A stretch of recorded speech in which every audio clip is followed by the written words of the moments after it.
જંબુસર તાલુકાના કાવી ગામમાં મહિલાનો મૃતદેહ ઝાડીમાંથી મળી આવતા સમગ્ર પંથકમાં ભારે ચકચાર મચી જવા પામી છે।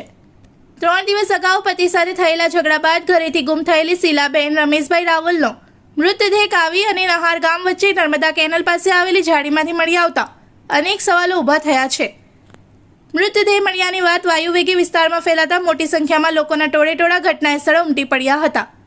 ઘટનાની જાણ થતાં કાવી પોલીસ તાત્કાલિક દોડી આવી હતી અને સમગ્ર વિસ્તાર કોર્ડન કરી તપાસ હાથ ધરી હતી। પ્રાથમિક દ્રષ્ટિએ મામલો શંકાસ્પદ લાગતા પોલીસે મૃતદેહને પોસ્ટમોર્ટમ માટે ખસેડી વધુ તપાસ શરૂ કરી છે। આ સમગ્ર ઘટનામાં મહિલાનું મોત આત્મહત્યા છે કે પછી કોઈ ગંભીર કાવતરું અને હત્યા પાછળનું રહસ્ય છે તે દિશામાં પોલીસે તપાસનો ધમધમાટ શરૂ કર્યો છે। શાંત ગણાતા વિસ્તારમાં બનેલી આ ઘટનાએ લોકોમાં ભય અને રોષનો માહોલ ઊભો કર્યો છે। પરિવારજનોએ પણ ઘટનાની નિષ્પક્ષ અને કડક તપાસની માંગ ઉઠાવી છે। हाल समग्र पंथक की नजर हवे पुलिस तपास और पोस्टमार्टम रिपोर्ट पर टकेली है।